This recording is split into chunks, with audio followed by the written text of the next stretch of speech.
de 1999. Varias mujeres han desaparecido en un tranquilo pueblo del estado australiano de Queensland. La población no estaba demasiado preocupada por las desapariciones. A fin de cuentas, no teníamos nada que relacionar a los tres incidentes. Un arriesgado secuestro a plena luz del día cambiará las cosas, al dejar al descubierto la naturaleza de un asesino frío y calculador, incapaz de controlar sus salvajes instintos. Cuanto más tratábamos con él, más claro teníamos que nos enfrentábamos a un perfecto ejemplo de depredador sexual, que era además un asesino en serie. Junto a la policía, hay quienes siguen de cerca la crónica de la investigación, filmada, escrita y grabada. Ellos son los primeros testigos de la opinión pública. A través de su lente capturan los más oscuros capítulos del crimen. Aparte. Al ver que no vuelve a casa, la madre contacta con la policía de Rockhampton. Temiendo que haya vuelto a escaparse, los agentes interrogan al novio de la chica, Scott Black, quien la había escondido en una fuga previa. Durante las vacaciones de Navidad, la esperanza de encontrar a Natasha Ryan casi se ha desvanecido. Cuanto más se alargaba la investigación, más consciente era la policía de que iba a ser muy difícil encontrarla con vida. Sus padres ya habían barajado la posibilidad de que hubiera ocurrido algo. 27 de diciembre de 1998, 10 de la noche. Julie Turner, una mujer de 39 años, entra en el Airport Liberties, un local nocturno en el centro de Rockhampton. Su novio la maltrataba. A veces la echaba de casa o ella se iba sin más. En esos casos solía pasearse por el centro, iba a cantar a karaokes. Le gustaba estar rodeada de gente. Julie Turner sale del local hacia las 2 de la madrugada.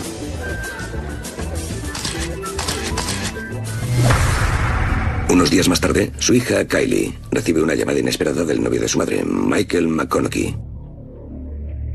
No nos llevábamos bien. Solo me llamó para saber qué estaba haciendo mi madre y si estaba conmigo, pero yo no sabía nada de ella. Le llamé el día siguiente, pero seguía sin tener noticias. Temíamos que algo le hubiera ocurrido. Ni sus amigos ni su hija habían tenido noticias de Julie y llevaba días sin ir a trabajar. Los investigadores descubren que durante los días previos a su desaparición, Julie estaba pensando en dejar a su novio, Michael McConaughey. Había comentado a varios amigos que su relación con él no iba a durar mucho más. Estaba pensando en la manera de terminar la relación e irse a vivir con alguien a Rockhampton. McConaughey niega estar relacionado con la desaparición. Yo sabía que algo iba mal porque no me había llamado. Eso no era propio de mi madre.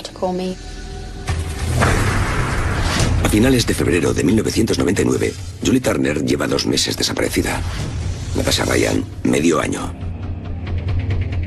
No había una relación directa entre la desaparición de Natasha y la de Julie, por lo que aún se estaba investigando como 2 casos independientes.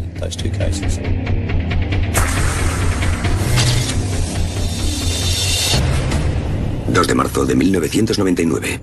Una joven entrega a la policía un bolso marrón que ha encontrado entre el barro junto al río Fitzroy. Pertenece a una mujer de 36 años llamada Beverly Lego. Su casero no la ha visto en varios días y denuncia su desaparición tan solo 24 horas antes de que el bolso aparezca.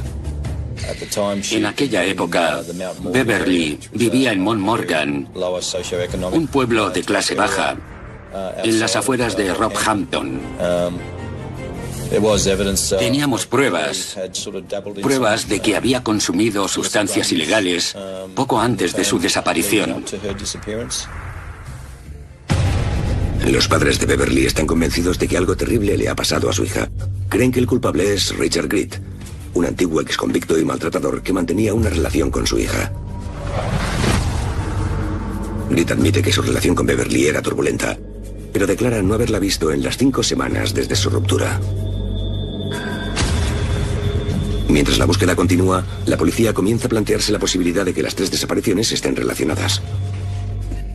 En ese momento, los casos se investigaban de manera individual, de manera independiente, aunque también había agentes encargados de coordinar las operaciones. Tenían acceso a toda la información para que pudieran encontrar amenazas comunes entre las investigaciones. En abril, los 3 casos han llegado a un punto muerto. La vigilancia a la que han sometido a los sospechosos, Scott Black, Michael McConaughey y Richard Gere, tampoco ha dado resultado. Jueves 22 de abril de 1999. Por la mañana, Teresa Steinhardt lleva a su hija Kira al colegio de primaria en el norte de Rockhampton. Kira tenía 9 años. Vivía con su madre y su padrastro en una casa al norte de Rockhampton. Teresa la describía como una niña directa e incluso descarada, pero que a la vez sabía comportarse. Tenía muy claro lo que quería y simplemente intentaba pasárselo bien. Hace 10 días que Kira ha cumplido 9 años. Desde entonces, sus padres dejan que vuelva sola del colegio con la condición de que vaya directa a casa y no hable con extraños. Se despidió de su madre por la mañana, que esperaba que regresara al cabo de unas horas. Pero nunca más volvió a verla. 22 de abril de 1999. Continúa la búsqueda de 3 mujeres desaparecidas en la tranquila ciudad australiana de Rockhampton, en Queensland. A las 3:15 de ese mismo día, Kira Steinhardt sale de la escuela primaria a la que acude en el norte de la ciudad con intención de volver a casa y ataja por un terreno cubierto de árboles y maleza. 4:13. La policía de Rockhampton recibe una llamada anónima. Una mujer dice haber visto cómo una niña es atacada en un solar vacío al otro lado de la calle. Unos minutos más tarde, los investigadores llegan a la escena del crimen, una zona boscosa junto al instituto al norte de la ciudad.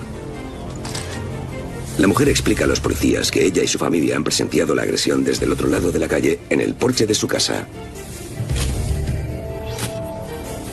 Vieron a un hombre que había pasado junto a su casa el día anterior y volvieron a verlo poco antes de que tuviera lugar el ataque. Dijeron que se acercó desde atrás a una niña vestida con uniforme. La golpeó, salió del descampado y siguió corriendo calle abajo hasta dejar atrás la casa. Poco después volvió en un coche rojo que aparcó en el solar, guardó algo en el maletero y se marchó. Lo habían visto todo al otro lado de la calle, pero no intervinieron. No dejó de darle vueltas. Si le hubieran llamado la atención, el atacante tal vez habría salido huyendo. Cuando fuimos al descampado, encontramos sangre, cabellos y marcas de neumáticos que había dejado el coche. También había huellas de pisadas del propio atacante. Encontramos un zapato en la mochila de la niña en el solar. Era más que suficiente para determinar que la niña desaparecida y a la que habían atacado era Kira Steinhardt. Aunque han esperado 20 minutos antes de avisar a la policía, la familia contribuye con una descripción del agresor y su vehículo. Nos dieron una descripción física del delincuente. Incluso nos dijeron cómo iba vestido. Llevaba unos pantalones cortos de color amarillo y una camiseta blanca. En cuanto al coche, era un sedán antiguo de color rojo. También nos contaron que el sujeto parecía estar en forma. Nos dieron datos sobre el color del pelo. Mientras los detectives informan a los padres de Kira sobre el secuestro de su hija, los agentes acordonan la escena del crimen y avisan a la prensa para comunicar el incidente, pero también para obtener su ayuda en la investigación. Decidimos revelarles algunos detalles, como que habían secuestrado a una niña de 9 años y el lugar donde había ocurrido. También les dimos una descripción general del delincuente y su coche. Hablamos con la policía local y ellos solicitaron ayuda a la población. Aún no teníamos muy clara la situación ni lo que le había pasado a la niña. Fuimos a la escena del crimen e hicimos algunas fotos de los agentes y los voluntarios del servicio de emergencias, peinando la zona. Estaban buscando por el descampado con mucho cuidado, centímetro a centímetro. Estar en la escena de un crimen no es muy agradable, que digamos. Pero ese día cubríamos el lugar donde habían atacado a una niña de 9 años, que volvía a casa después de clase. Algo así le parte el corazón a cualquiera. La población se siente indignada al ver que una familia ha presenciado el incidente, pero no ha hecho nada por evitarlo. Sin embargo, la descripción de los testigos resulta crucial para la investigación. Un hombre se puso en contacto con nosotros. Resultó ser un funcionario de prisiones que había visto el comunicado de prensa y fue a visitar el descampado de camino al trabajo, a eso de las 8 o las 9 de la noche anterior. Nos dijo que sabía quién podía estar detrás de aquello.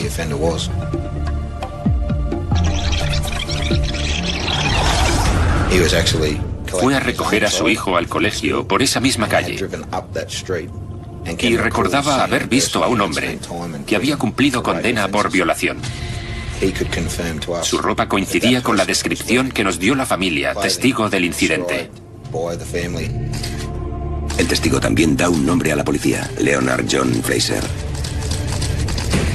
Leonard John Fraser era un hombre de 49 años que había pasado la mayor parte de su vida entrando y saliendo de prisión. La búsqueda del vehículo no da ninguna pista, pero el nombre de Leonard Fraser aparece asociado a una dirección de Rockhampton en la base de datos local sobre violencia doméstica. Enviamos a los detectives y confirmaron que había un pequeño vehículo rojo aparcado en la entrada. Se parecía bastante a la descripción que nos habían dado los testigos ese mismo día. Entonces comenzamos a interrogar a Lenny Fraser sobre el secuestro de Kira Steinhardt. Ese hombre causaba impresión. Era grande y tenía una mirada extraña. De él no podía venir nada bueno. Los detectives piden a Fraser y a su pareja, Chrissy Reid, que los acompañen a la comisaría de Rockhampton para interrogarlos. Chrissy Reid era una joven con algún tipo de discapacidad intelectual que por entonces mantenía una relación con Fraser. Teniendo en cuenta el pasado de ese hombre y los comentarios del guarda de prisiones, los investigadores tenían bastante claro que era él a quien había visto en el descampado donde Kira fue agredida. Apenas cabían dudas. Con Fraser bajo custodia, los detectives y los forenses tienen ahora 2 lugares que inspeccionar. Había una primera escena del crimen en el descampado donde Kira fue secuestrada y una segunda localización en la casa de Fraser donde se encontraba el vehículo. No podíamos pasarlo por alto. Usaron todas las herramientas que había a su alcance, como técnicas que emplean ciertos tipos de luz para detectar manchas de sangre. También recogieron varias muestras para someterlas a pruebas de ADN en el laboratorio. Los forenses encuentran pedazos de hierba seca en el maletero, junto con el cordón negro de un zapato, varios cabellos y manchas de sangre. Había algunas zonas con manchas de sangre excepcionalmente muy claras en el maletero, así como en el interior del vehículo. La primera reacción del sospechoso es culpar a un tal Squeaky, alegando que le había pedido el coche esa misma tarde. Sin embargo, la novia de Fraser cuenta una historia muy diferente. Poco antes del secuestro, Leonard Fraser y su novia estaban visitando a un conocido a tan solo unos minutos del lugar de los hechos. Fraser salió de la casa a las 3:10.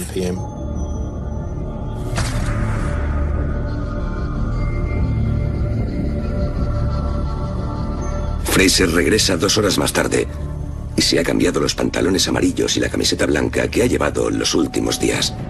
Cuando se marchan, lleva a Chrissy a una zona boscosa junto al río. La chica les dijo a los agentes que Fraser salió del coche y abrió el maletero.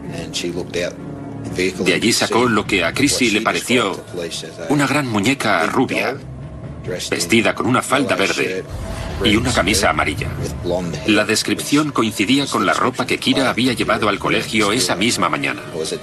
Lenny se dio media vuelta y vio que Chrissy lo estaba mirando. Tiró la muñeca, se acercó al coche y la golpeó varias veces, diciendo que la mataría si miraba de nuevo. Ella no volvió a asomarse por la ventana. Reid cuenta cómo el sospechoso desapareció entre los arbustos y volvió sin la muñeca.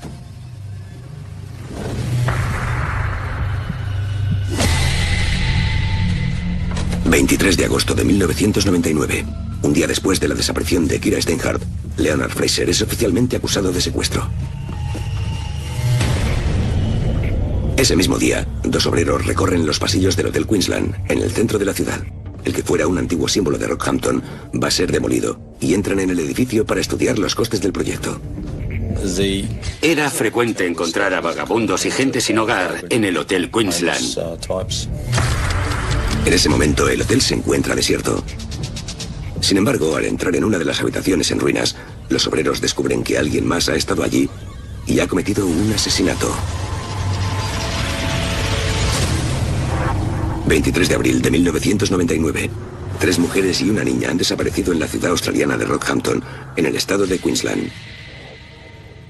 El mismo día en que un peligroso exconvicto llamado Leonard Fraser es acusado del secuestro de esta última, dos obreros hablan con la policía y descubren la horrible escena que han descubierto en la habitación número 13 del Hotel Queensland. Un edificio a la espera de ser derruido. La pared entera estaba cubierta de sangre, aunque creo que habían intentado limpiarla.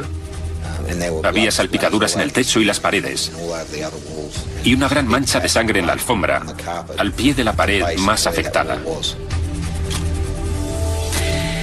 Viendo las salpicaduras y los restos de sangre, era fácil imaginarse a un hombre con una tremenda fuerza física blandiendo algún tipo de arma, tal vez un trozo de madera.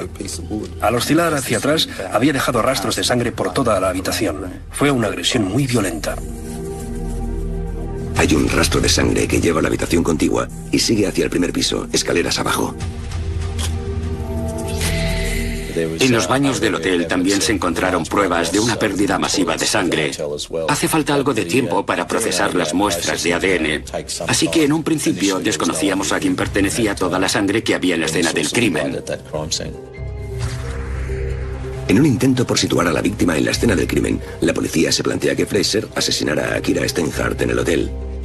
Sin embargo, la línea temporal establecida por los testigos hace que sea imposible. Por otra parte, la escena es demasiado reciente para relacionarla con otras desapariciones, como la de Natasha Ryan, Julie Turner o Beverly Lego. La búsqueda de Kira Steinhardt continúa, con ayuda de los servicios de emergencia y la población. El radio de búsqueda fue muy amplio y recibimos una ayuda sin precedentes de la ciudadanía. Sin embargo, desde el punto de vista policial, y siendo realista, no es raro que los secuestros se conviertan en casos de asesinato después de las primeras 24 horas. Recuerdo que había un helicóptero sobrevolando el río en busca del cadáver de Kira. El ruido de las hélices, saber por qué el helicóptero estaba ahí arriba, el cuerpo de la niña, toda la historia me provocaba escalofríos. 3 días después de la desaparición de Kira Steinhardt, un joven habla con 2 detectives asignados al caso. Joe Doherty les cuenta que su novia de 19 años, Silvia Benedetti, también ha desaparecido. Era una chica que pasaba mucho tiempo en las calles de Rockhampton y alrededores. Estaba relacionada con el mundo de la droga, pero no era propio de ella desaparecer durante más de 2 días sin contactar con su novio o sus amigos. En ese momento llevaba una semana sin hablar con nadie. La última vez que alguien vio a Silvia fue a las 6:30 o a las 7 de la tarde en el centro comercial, hablando con un hombre. Joe Doherty les dice a los agentes que el hombre en cuestión es Leonard Fraser. La gente se asustó al descubrir que teníamos una 4ª desaparecida en el centro de Rockhampton. La policía sigue el rastro del informador y llegan hasta un conocido de Doherty que confirma haber visto a Silvia en compañía de Fraser. Es más, reconoce al sospechoso como un compañero de prisión. A lo largo de la investigación, la policía ha tratado de encontrar un elemento que conecte todas las desapariciones de Rockhampton. Ahora se plantean que el nexo en común pueda ser Leonard Fraser. Los agentes me dijeron que, mientras investigaban el asesinato de Kira Steinhardt, Fraser les comentó que no estaban buscando un cuerpo, sino 5. El 26 de abril, los detectives muestran una foto de Silvia Benedetti a Chrissy Reid. Identificó a Silvia como una conocida suya y de Lenny. Me parece que incluso había estado en el piso donde ambos vivían. La policía no tarda en descubrir que Leonard Fraser ha trabajado con Julie Turner en una planta de procesado de carne. Estaba pensando en marcharse de su casa y compartir piso con un hombre. Me dijo que se llamaba Lenny. Los agentes también descubren que Richard Greed, el marido de Beverly Lego, cumplió condena con Fraser en la misma prisión. Beverly Lego vivía justo enfrente de Fraser. Eran vecinos en Mount Morgan. Esa misma semana, Jenny Ryan reconoce el rostro de Fraser entre varias fotografías del archivo policial, ya que frecuenta las mismas boleras que su hija Natasha. Fraser había llevado a Natasha y a unos cuantos amigos de la chica a la bolera, donde la señora Ryan los había recogido para acercarlos a sus casas. Relacionar a Fraser con las 4 desaparecidas es un gran logro. Pero el caso de Kira Steinhardt no progresa. La policía se encuentra en su primera semana de investigación cuando un hombre llamado Brett Bignell contacta con ellos. Bignell es un delincuente de poca monta que conoció a Fraser 8 años antes en prisión. Bignell se ofreció a hablar con Fraser en una prisión de Rockhampton para sonsacarle lo que había pasado con Kira Steinhardt. El plan se llevó a cabo y todo quedó grabado, todo quedó registrado. Fue entonces cuando Lenny Fraser le pidió que se librara de algo que había escondido en el garaje. Le contó a Brett que era una navaja y que si la policía la encontraba, se acabó. Estaba en el garaje del bloque de pisos donde Fraser vivía. La navaja tenía algunas manchas de sangre muy claras. 5 de mayo de 1999. El laboratorio entrega los resultados de las muestras de sangre sacadas de la navaja y el coche de Fraser. Ambas pertenecen a Kira Steinhardt.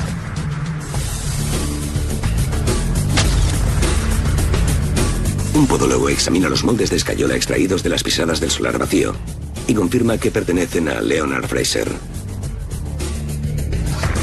Nos dijo que el sujeto tenía un pie muy característico. Había una parte, concretamente el dedo pequeño, que no tocaba el suelo ni al caminar ni al correr. Después de examinar las pisadas del sospechoso y compararlas con los moldes que habíamos sacado en la escena del crimen, pudo comprobar que coincidían. Con las pruebas acumulándose en su contra, Fraser colabora con la policía para llevarles hasta el cadáver de Kira entre los matorrales de Rockhampton. Sin embargo, dice no recordar lo que pasó. Se negó a acercarse al lugar donde estaban los restos de Kira, pero nos dio la situación general, sin hacer comentarios relevantes. Encontraron el cuerpo de la niña muy cerca de donde Fraser había dicho. El detective Darren Lees es el encargado de darle la terrible noticia a la madre de Kira. Vi cómo se iban quedando sin vida delante de mis propios ojos. Espero no volver a pasar por algo así. Toda la población está conmocionada y muestra su apoyo a la familia de Kira. Había miles y miles de ciudadanos de Rockhampton, niños de primaria, padres, ancianos, jóvenes. Todos querían asistir al funeral y presentar sus respetos a una niña encantadora que no merecía morir de la manera en que lo hizo.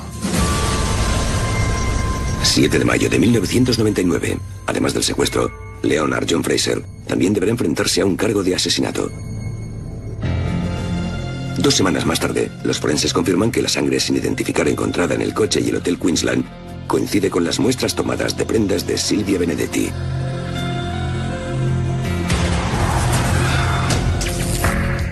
Los investigadores supieron de inmediato que 2 de las desaparecidas en Rockhampton habían estado en el coche de Fraser, justo donde estuvieron sangrando.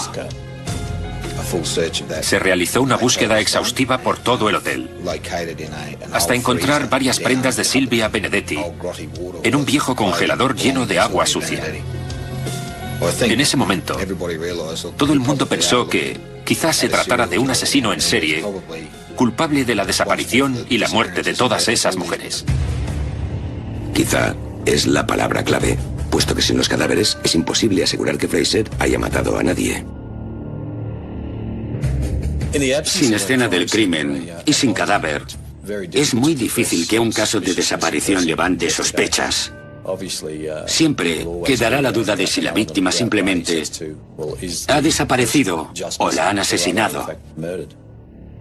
La policía pronto despejará sus dudas gracias a un pequeño empujón desde el otro lado de la ley. En la ciudad australiana de Rockhampton, en Queensland, un exconvicto es acusado del secuestro y posterior asesinato de una niña de primaria. Las pruebas también lo relacionan con la desaparición de Silvia Benedetti y al menos otras 3 mujeres de la zona. Cuanto más tratábamos con él, más claro teníamos que nos enfrentábamos a un perfecto ejemplo de depredador sexual, que era además un asesino en serie. Sin embargo, la policía necesita los cadáveres para probar su culpabilidad. Mientras la investigación continúa, Fraser es trasladado al centro penitenciario de Moreton Bay, en la ciudad de Brisbane, a la espera del juicio.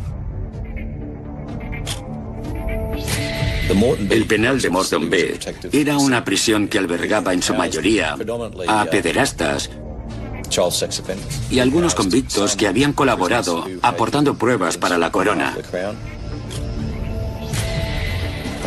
Estábamos en el aeropuerto cuando lo vi en el asiento trasero de un coche patrulla. Creo que no estaba a más de 2 metros. Por la expresión de su cara no había dudas de que disfrutaba siendo el centro de atención. En la cárcel, esa misma notoriedad convierte a Fraser en un marginado que podría necesitar protección frente al resto de los reclusos. Los reclusos de Moreton Bay podían tener un historial de pederastia, pero ser encarcelado por el asesinato de una niña era algo muy diferente. Había caído a lo más bajo.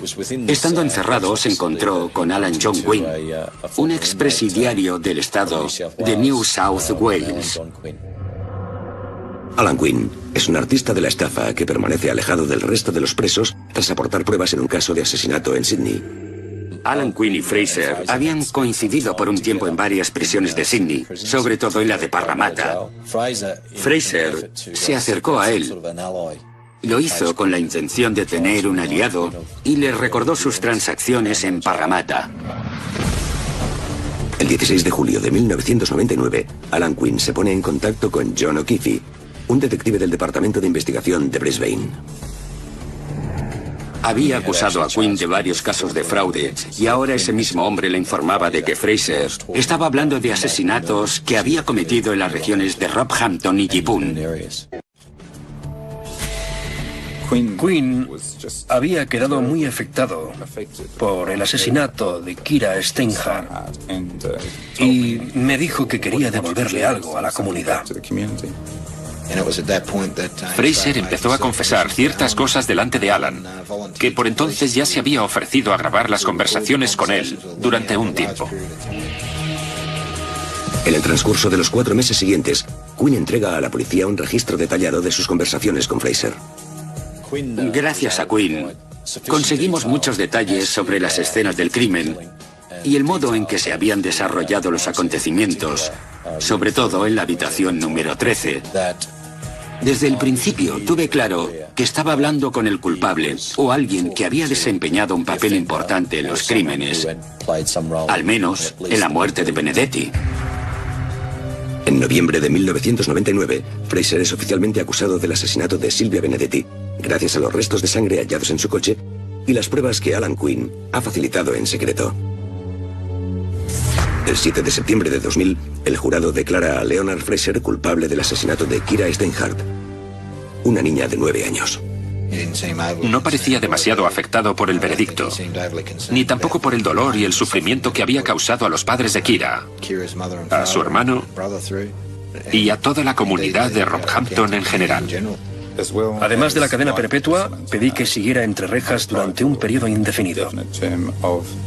Así garantizábamos que no pudiera acceder a la libertad condicional hasta que dejara de ser un peligro para la sociedad. Algo que en su caso era muy poco probable. Poco después de que Fraser vuelva a la prisión, Alan Quinn comunica a la policía que las conversaciones se han vuelto aún más reveladoras. En ese momento se forma un equipo especial compuesto por detectives de homicidios de Rockhampton, Queensland y Brisbane, con el sargento David Hickey a la cabeza. Había que grabar esas conversaciones Así que hablamos con Alan John Quinn y aceptó participar. Fraser describió con todo lujo de detalles cómo había secuestrado, torturado y matado a las 4 mujeres. Todo eso había quedado grabado. Podíamos reproducirlo delante de un jurado en el tribunal. Sin embargo, limitó su confesión a esos detalles. No quería que Quinn lo subestimara, precisamente por decir que había sido él quien había violado a las mujeres. A esas mujeres. De modo que inventó motivos no sexuales que justificaban haberlas agredido y asesinado. Fraser le dice a Quinn que apuñaló a la joven Natasha Ryan cuando le confesó que esperaba un hijo suyo. Fraser le contó varias cosas sobre Natasha Ryan, pero básicamente decía haberla matado en una granja a las afueras de Rockhampton y haber enterrado su cuerpo allí. En cuanto a Beverly Lego, le dijo a Quinn que la había matado en la zona del arroyo de Nankin, después de atarle una cuerda alrededor del cuello y estrangularla.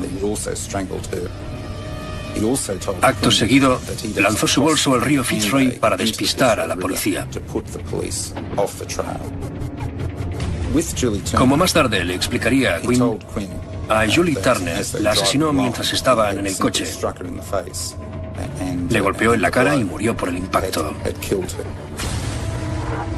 Más adelante, Fraser también le contó que el cráneo de Benedetti se hizo pedazos y la habitación se llenó de sangre, pero que la policía nunca encontraría el arma homicida. Sin embargo, lo que sí encuentra la policía es un cadáver.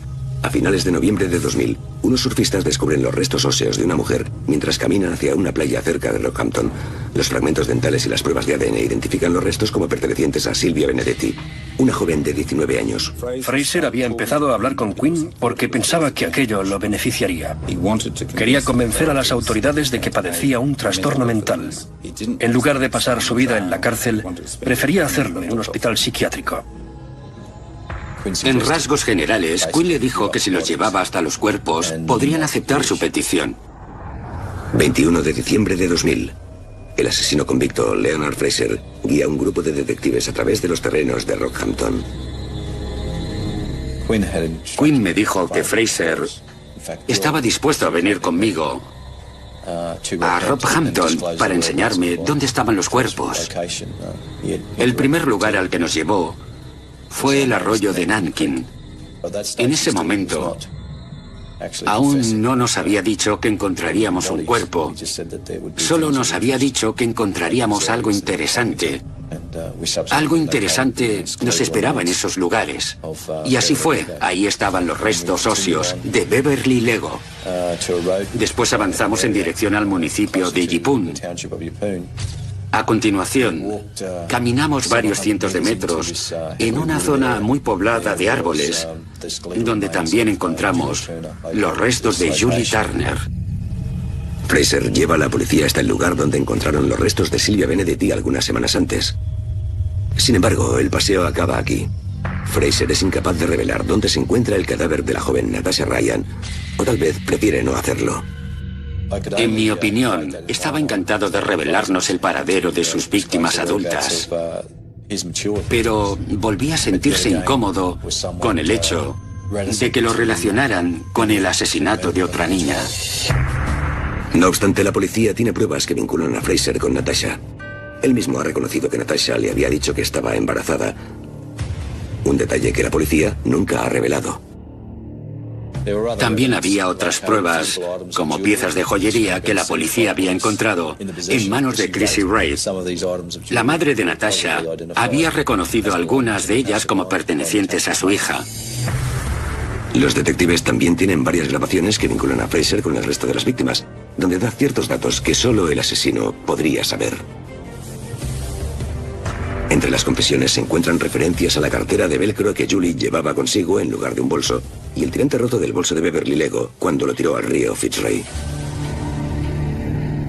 Gracias a la intensa investigación, Fraser fue acusado de los asesinatos de las 3 mujeres y de Natasha Ryan, la joven de 14 años que había desaparecido en Rockhampton. El juicio se fija para marzo de 2003, pero aún aguarda una última sorpresa. 31 de marzo de 2003. El juicio de Leonard Fraser por el asesinato de 4 mujeres en Rockhampton ha comenzado. El juicio de Lenny Fraser fue algo único en Queensland. Aquí nunca habíamos tenido un asesino en serie. A pesar de la atención de los medios, Fraser mantiene la compostura y apenas mira al jurado, la prensa o los familiares de las víctimas. Yo fui la primera en declarar. Fue algo muy duro. La cara de ese hombre no tenía ninguna expresión. Simplemente estaba recostado en la silla, absorbiendo toda la atención que le dedicaban. Sin embargo, la compostura de Fraser y el juicio en sí pronto se verán alterados por una noticia inesperada.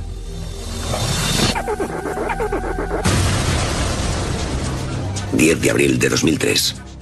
El detective Dale Howe viaja al norte de Rockhampton para visitar al chico que salía con Natasha Ryan cuando desapareció.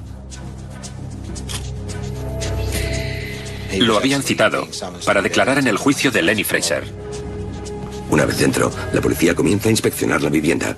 El detective Howe percibe que el chico se muestra nervioso cuando se acercan a una habitación.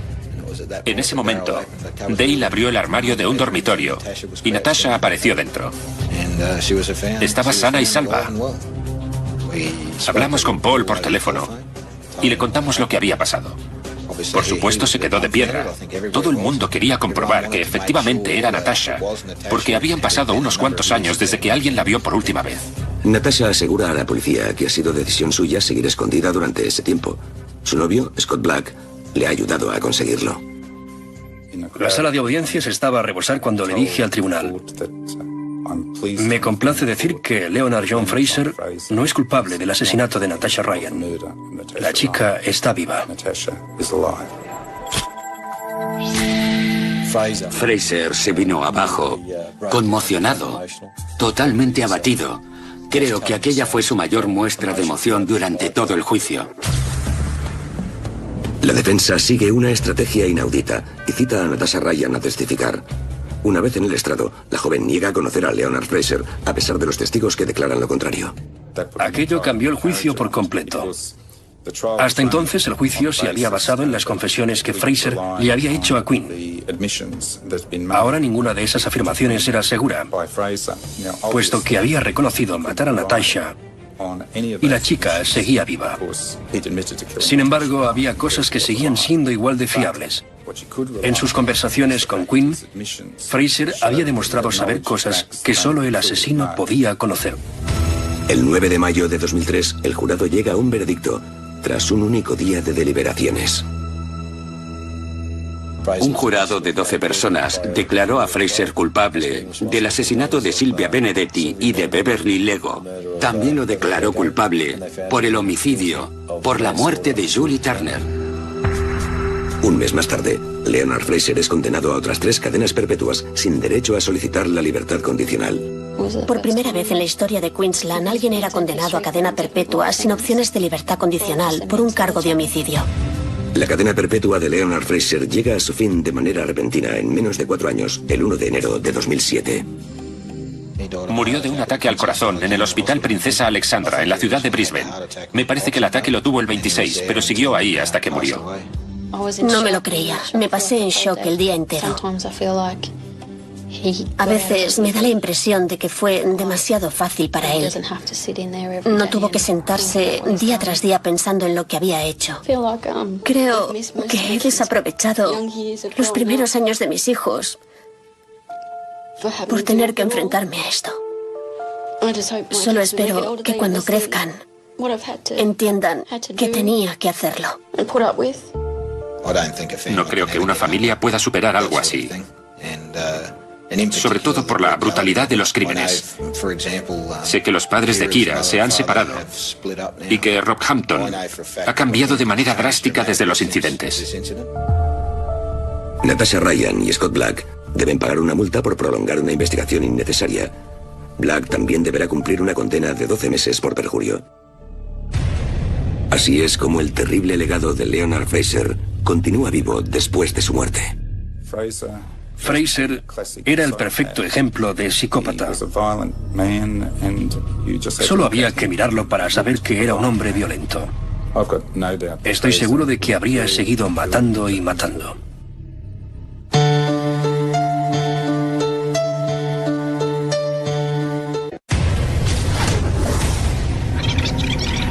Abril de 1999.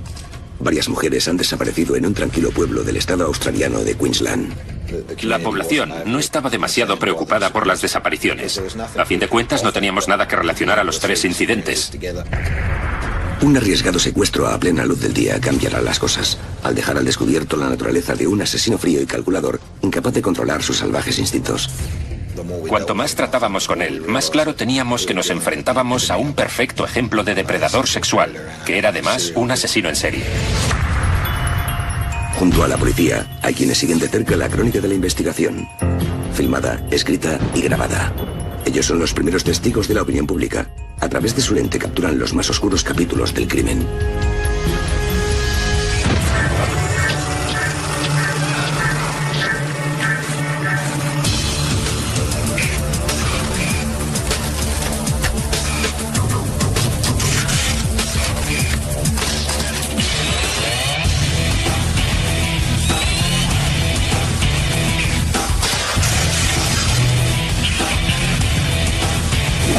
Informe criminal.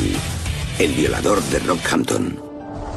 Las costas del estado de Queensland se extienden a lo largo de 7.400 kilómetros en el extremo noreste de Australia, donde abundan las pequeñas ciudades costeras.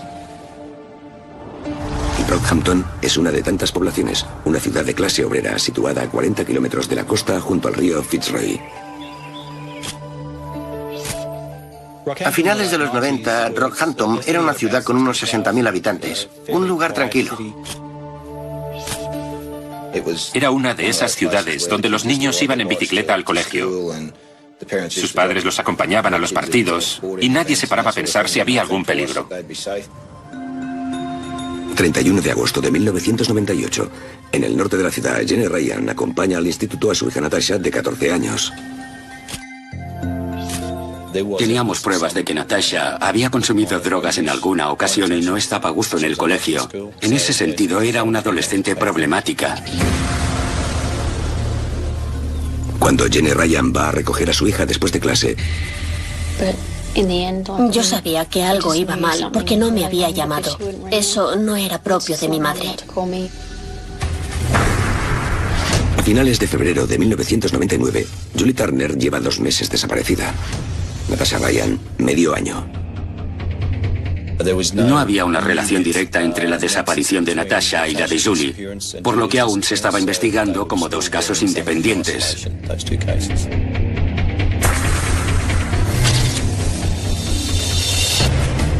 ...2 de marzo de 1999. Una joven entrega a la policía un bolso marrón que ha encontrado entre el barro junto al río Fitzroy. Pertenece a una mujer de 36 años llamada Beverly Lego. Su casero no la ha visto en varios días y denuncia su desaparición tan solo 24 horas antes de que el bolso aparezca. En aquella época, Beverly vivía en Mount Morgan, un pueblo de clase baja, en las afueras de Rockhampton. Teníamos pruebas de que había consumido sustancias ilegales poco antes de su desaparición. Los padres de Beverly están convencidos de que algo terrible le ha pasado a su hija. Creen que el culpable es Richard Grit, un antiguo exconvicto y maltratador que mantenía una relación con su hija. Grit admite que su relación con Beverly era turbulenta, pero declara no haberla visto en las 5 semanas desde su ruptura. Mientras la búsqueda continúa, la policía comienza a plantearse la posibilidad de que las 3 desapariciones estén relacionadas.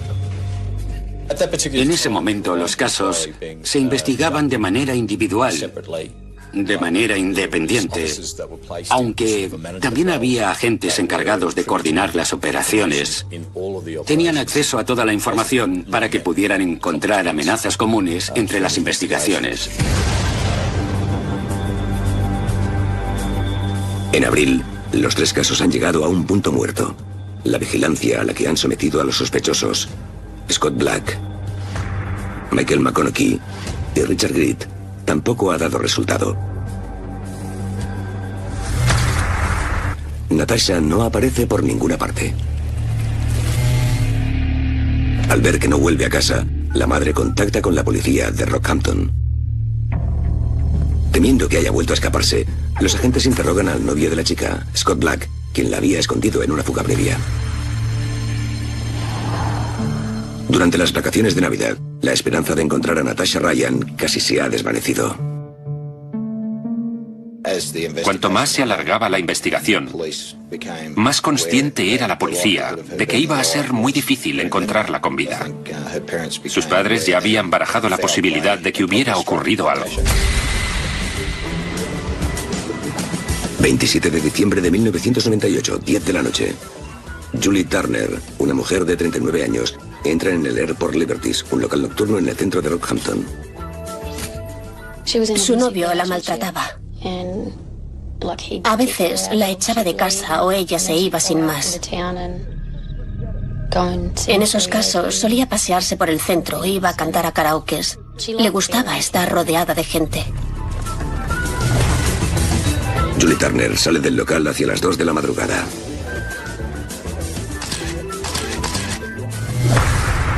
Unos días más tarde, su hija Kylie recibe una llamada inesperada del novio de su madre, Michael McConaughey.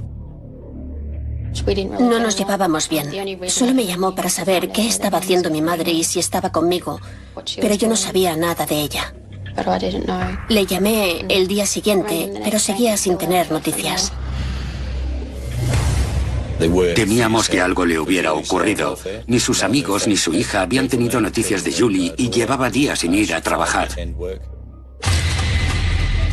Los investigadores descubren que durante los días previos a su desaparición, Julie estaba pensando en dejar a su novio, Michael McConaughey. Había comentado a varios amigos que su relación con él no iba a durar mucho más. Estaba pensando en la manera de terminar la relación e irse a vivir con alguien a Rockhampton. McConaughey niega estar relacionado con la desaparición. Cuando fuimos al descampado, encontramos sangre, cabellos y marcas de neumáticos que había dejado el coche. También había huellas de pisadas del propio atacante. Encontramos un zapato en la mochila de la niña en el solar.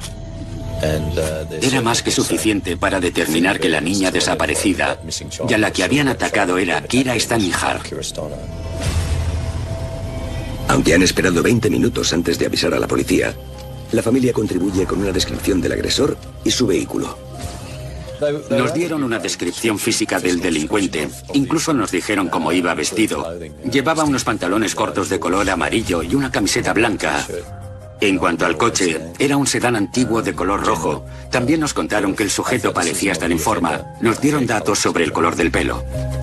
Mientras los detectives informan a los padres de Kira sobre el secuestro de su hija, los agentes acordonan la escena del crimen y avisan a la prensa para comunicar el incidente, pero también para obtener su ayuda en la investigación.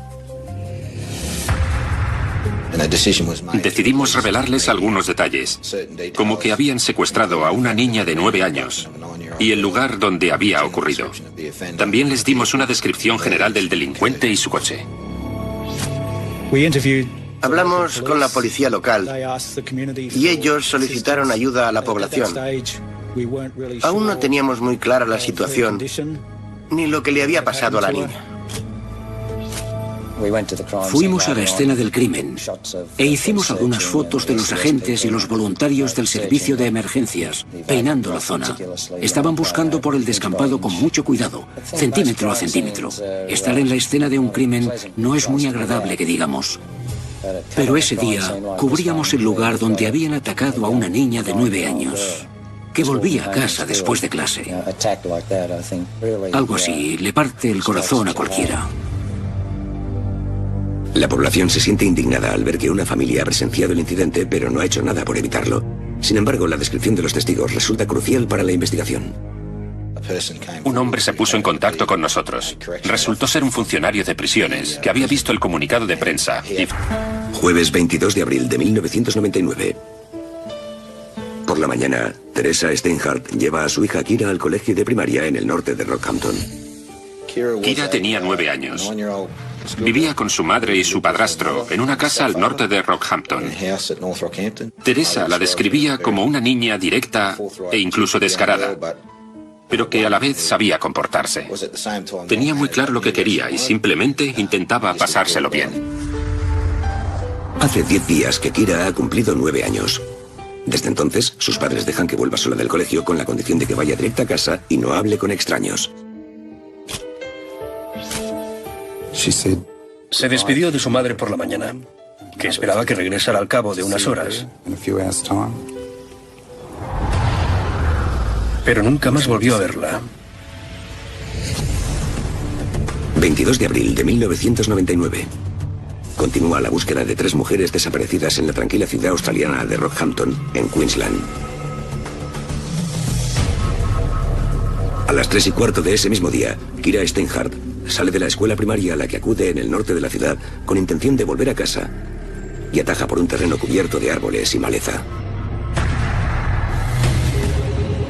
4:13.